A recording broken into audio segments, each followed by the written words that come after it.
Coming up on News 35, teachers picket on campus, we take a look at what students think about recent safety concerns, and USF musicians perform off campus. All that and more coming up.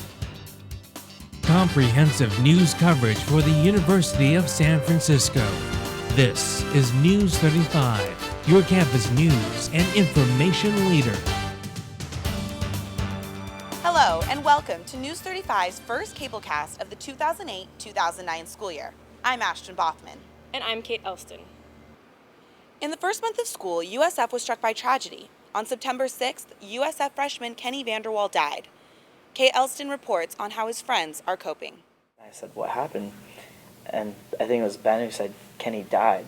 And I didn't believe it. I just thought, this is like a not funny joke, guys. And then I looked at Bunny, and I just saw one tear go down her eye. And then I just knew it happened. And I just didn't know what to say. Chad and dozens of other freshmen lost a dear friend just a few weeks into college. But Kenny Vandewalle is someone they won't forget. Because he sort of stood out. He always wore a purple scarf. Yeah, the purple scarf. At first it seemed silly, but it grew on him. Friends say that a week before his death, Kenny had been feeling achy and fevery. After a quick trip to St. Mary's Hospital, he was told he had strep throat. So we're like, okay, it's a little bit worse, but he'll be fine in like a week. But he didn't get better. Kenny died on September 6th at 6 a.m. from cardiac arrest caused by a staph infection. Like, I didn't believe it. Like, I was like, wait, are you kidding? Like, that's not possible. He had strep throat. It was really, really unexpected. The next few hours were a blur. I think some of us slept, some of us just sat. I think at one point we played scattergories. Just trying to get our to mind try off to of it. do something. That weekend was the longest 24 hours I've ever spent. And it would just move so slowly. That night, there was a candlelight vigil in Kenny's honor, and that Sunday, a mass dedicated to him.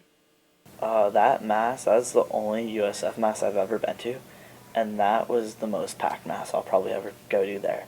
They were pulling out chairs. It was standing room only. His parents were there. His step-parents were there. All of his friends from high school were there. There were so many people there, and everyone just had a somber, really feeling to it.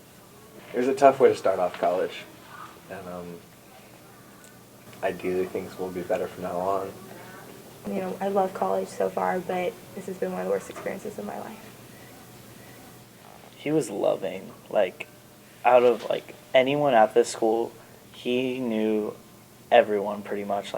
If he didn't know everyone, he at least smiled at them. Always had a smile on his face. I never saw him mad. I never saw him complain about classes. He loved the city. He loved the people here. He loved the school. He just loved it here. This picture in front of Hayes Healy Hall shows Kenny Vandewalle the way his friends will always remember him, smiling and wearing that purple scarf. I'm Kate Elston with News 35.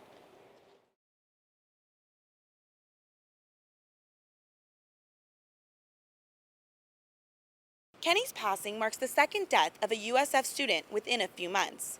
In July, upcoming sophomore Gabrielle Martinez was shot and killed in El Paso, Texas.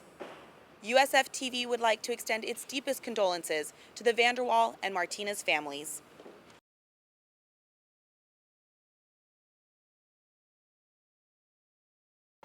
Along with these tragedies, USF has faced several safety concerns in the first weeks of school. Ashton Bothman reports. No, I'm not aware of that. I didn't know that, no. No, I did not know about that. No, not really. These are the responses freshman students had when asked if they knew about the two security issues on USF campus. One occurred just 2 days before they moved into their dorms. A car was found with two dead bodies unrelated to the university directly in front of Harney Science Center. This is the area where a young USF female had her skirt lifted by a stranger. As you can see, it is on campus grounds.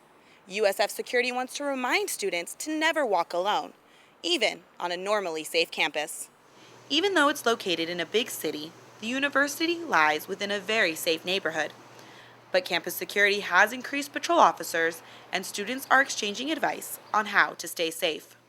Make friends and go out, do stuff with them. I think it just reinforces what I already thought and hopefully teaches others what they should do, just to be extra careful. I'm Ashton Bothman, News 35. After speaking with students, Kate Elston sat down with the head of the Department of Public Safety, Dan Lawson. Lawson confirmed the double homicide was not related to USF, its faculty, or students. But I wondered, does USF have to send out crime bulletins to our USF Connect emails? Lawson said no, but the school chooses to do so anyway. Any incident that might be of interest that could affect the security of the campus and could be ongoing, we publish with a bulletin. We have an increase of activity on campus, so we're going to probably get more crime-related activity. But nothing out of the unusual. This is an urban environment, and this is not unusual for an urban environment. Lawson said USF is located in one of the safest zones in San Francisco. This zone is made safer by our very own public safety and our liaison with the San Francisco Police Department. After the disturbing crime that's happened in the past weeks, public safety has increased the number of officers in the areas of crime. I'm Kate Elston with News 35. At the end of September, USF professors demonstrated in Harney Plaza. Kate Elston reports. 4% won't pay the rent, 4% won't pay the rent, 4% won't pay the rent. If you had walked through Harney Plaza this week, you may have noticed some faculty members holding signs like these, demanding respect. Now, this wasn't a strike, but rather informational picketing. We are the union, mighty, mighty union. Since May, the faculty union has been in a contract negotiation with the USF administration. We're basically at a standstill right now, and there's a couple of points that are sort of sticking points that we're not happy with, and we're trying to drum up support and give out information so everybody knows, the staff, the students, what's going on. They have offered a salary increase of 4% every year for the next 3 years, and we find that to be problematic because the cost of inflation in the Bay Area right now is over 7%. Since if we were to accept that offer, we would be losing money quite a bit. Our major concern is particularly the loss of some benefits and a salary increase that meets the cost of living. We'd like it to exceed the cost of living, but we certainly want it to minimally meet the cost of living in San Francisco.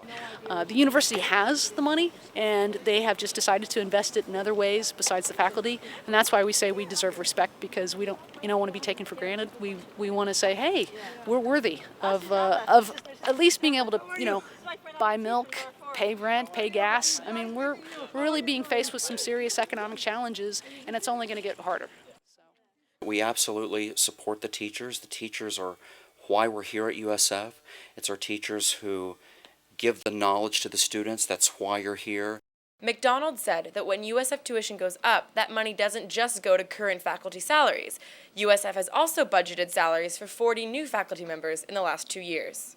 It's also to pay for the insurance for the university.